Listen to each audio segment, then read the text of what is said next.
Okay, another thing about decision making is that the decision maker, whoever that is, might be one or more people, tend to get committed to their decision, and that commitment tends to correlate with how much time and effort and how much of their own preference perhaps has been invested in that decision.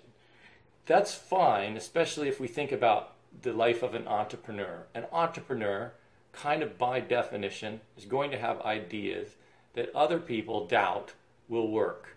And an entrepreneur is someone who's willing to take a certain set of calculated risks to do something that other people weren't able or willing to do. And that's the key to their success. Without those risks, they're not an entrepreneur, and they'll never come up with an idea that has great value. But for you and I, if we're not entrepreneurs particularly, we need to be careful of the extent to which we are committed to a decision that we made. What sometimes happens, I call irrational escalation of commitment.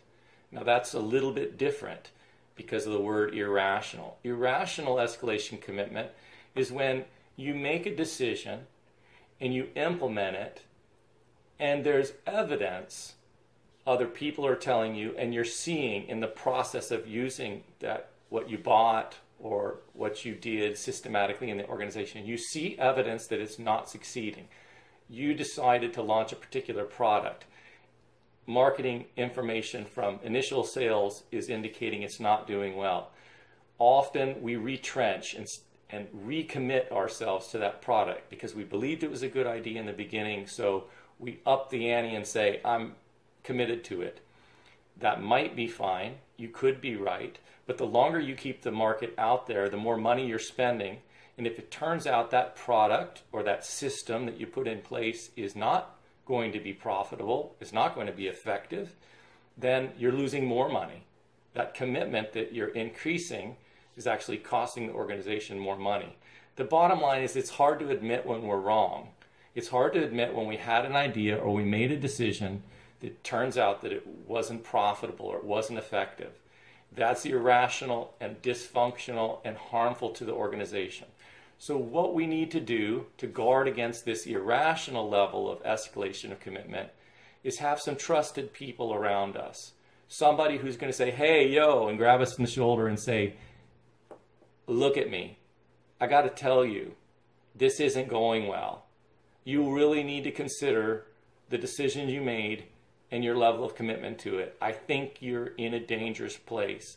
I don't think this is going to work out well. Listen to your friend. We need those kind of friends who we know don't have their own self-interest in mind, but are putting our self-interest first. But we can listen to them and trust them and kind of climb down off our ladder of commitment and say, okay, there's not all the information in, but enough information. I'm willing to let this go. I'm willing to not be committed to it. Take it to a vote. What do most people think? And usually there's more wisdom in the collective, in a group of people, than in just one person. So if you decide to stay wholeheartedly committed to a decision, be very objective about it. Look at all your criteria. Look at all the alternatives that you had, and look at the information that's coming in about how your decision is turning out. All right, thanks.